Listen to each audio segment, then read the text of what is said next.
G'day, I'm Sean and welcome to Blade Mate Lawn Care. You may recognise the footage on screen now from a previous video. This is what happened when I mowed it. I couldn't tell how wet the ground was until after I had cut away that thick spongy grass. I did what I could to leave a reasonable finish, but it just wasn't right. I'm happy to report that the yard has been maintained and looks like a regular old lawn again. Now you can see how the grass bounced back after having a mower bogged in it, so that's great. I had wanted to return for the backyard sooner, but the weather and events in my life prevented that. This job is for a bloke with some physical and financial limitations, and he had been relying on neighbours with the ongoing upkeep. Now, by sheer unfortunate coincidence, the day that I got back in touch with him to come and do the backyard was also literally the day after his older neighbour, who had been maintaining the front for him, had spent a few days blasting through this now yellow patch with a whippersnipper.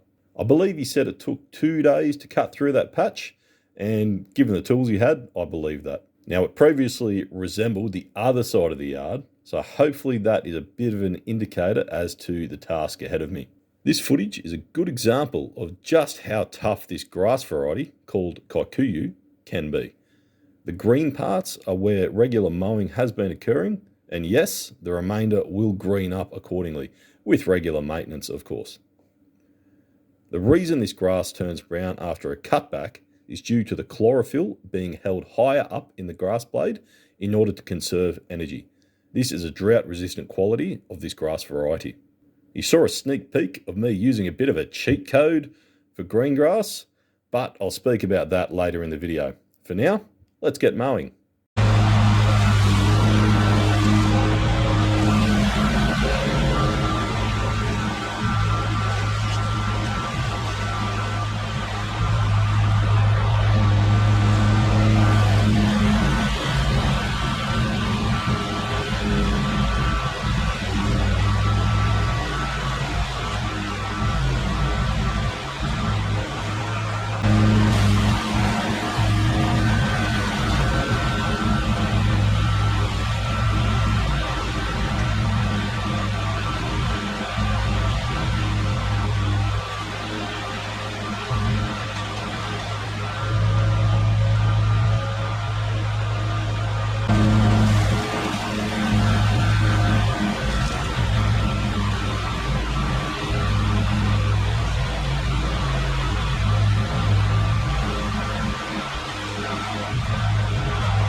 So in case anyone's wondering, that's not getting filled up because it all clogs in the chute.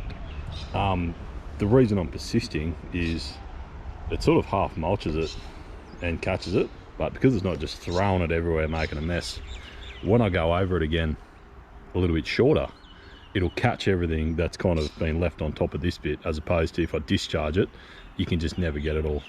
So yes, it's much more time consuming, but you get a clean up, better finish. And when you're dealing with this kind of grass, it's like straw. You can't leave it on your lawn because it's like putting a layer of straw on there. So yeah, and check this out.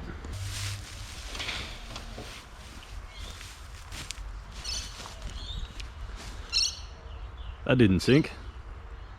The grass is just so dense and thick and matted. Now, people who have followed this channel or seen my videos before when I've cut kikuyu, this is no surprise to you, but for any newcomers, yeah, that's why I've got to cut this lawn a little bit differently.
Okay, so the reason I didn't get in this corner, you can't see it, but there's some timber around here. I believe that used to be a compost heap. So what I'm going to do from here, I'm going to go and do all the edges, and then I'm going to be doing several passes at different heights to collect all of this dead grass and make it neat.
Okay, so I've gone over it approximately 100,000 times, collected as much as I can.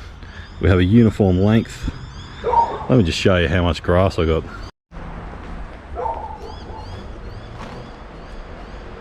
So that's some of it. I'll show you the rest. And I got this too, which I'm going to take to the tip, get rid of. So yeah, a lot of grass was taken out of that yard. So here we are with a bit of lawn paint.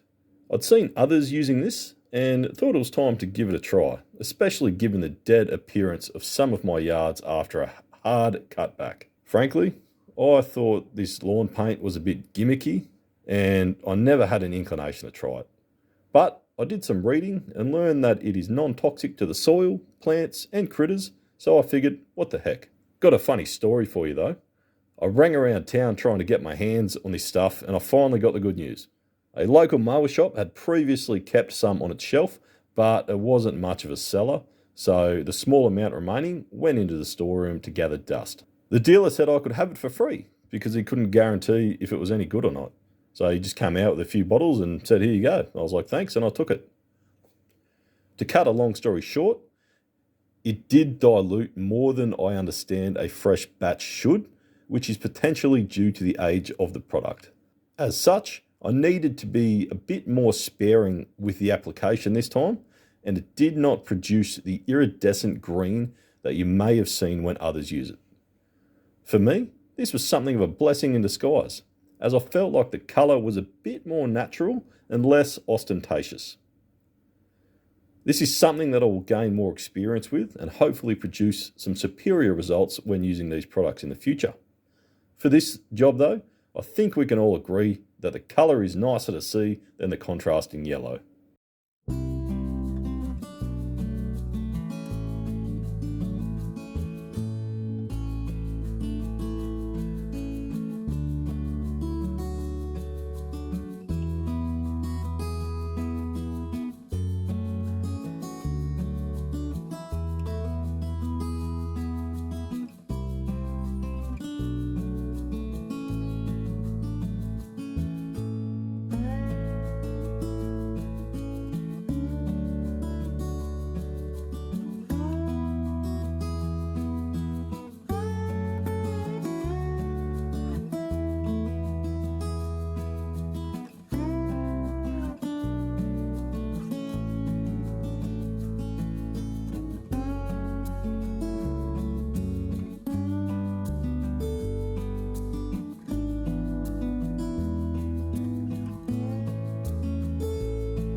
Alright, so that's that first part complete.